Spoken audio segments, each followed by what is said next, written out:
at supporter ko at sa mga subscriber ko. So,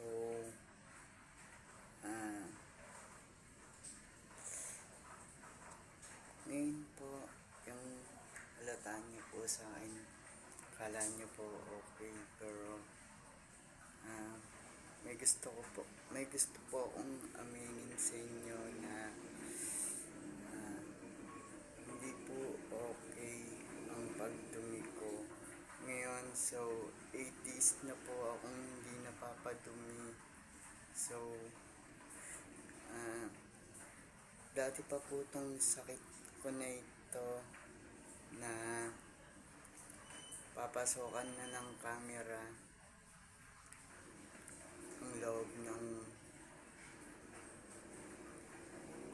para sa daanan ng pupo. Ayun po ang dapat gawin sa akin.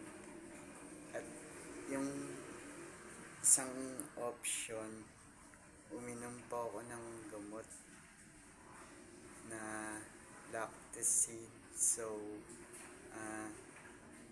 yung pag-inom ko po ng Lactacid, medyo namamantal po yung minsan yung mga katawan ko. So tinigil ko po yun.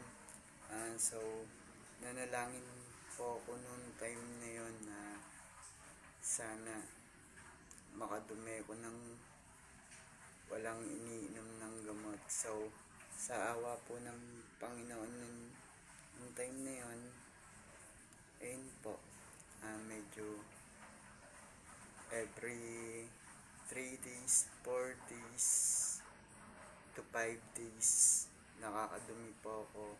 So ngayon po 8 days na hindi pa rin po ako dumumi.